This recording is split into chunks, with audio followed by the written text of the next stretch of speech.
even as you talk about the issue of water, the weatherman has talked about how at least for some few days we shall experience some bit of rainfall, but not to the much expectancy.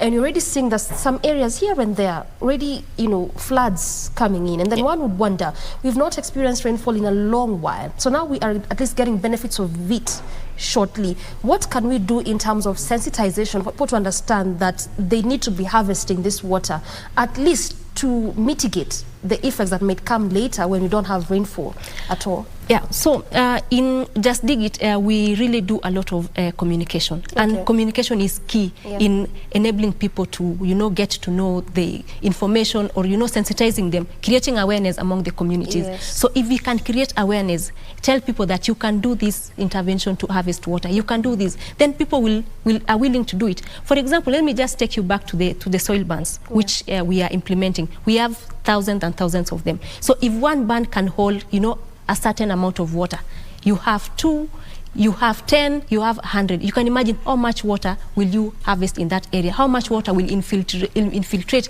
into the soil and will not be lost through runoff, and how much water will not go into the streams to cause floods.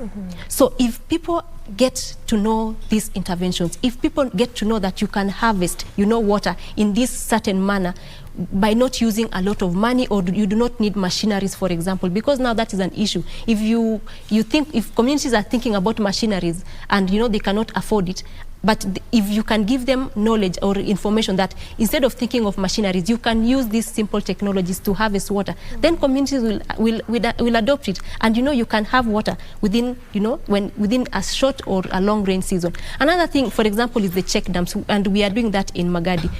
For example, you find there's a stream, and most of the time water is ponding. If we can do those check dams in that area, the water can, you know, remain in that area for some certain period of time and assist, you know, the communities and livestock. And those are just simple, like if check dam is just getting stones and piling them to ensure that the water, you know, remain there for some time, you know, so that the water does not, you know, flow with force, but it can just flow gently, and some can remain for the pastoral communities to use it. So with those simple technologies, you know, with that information, if you can, you know, share that information with the communities through media, through, you know, TVs, through SMS, through, you know, movie roadshows, storytelling, people can get to, you know, to embrace these technologies. Exactly.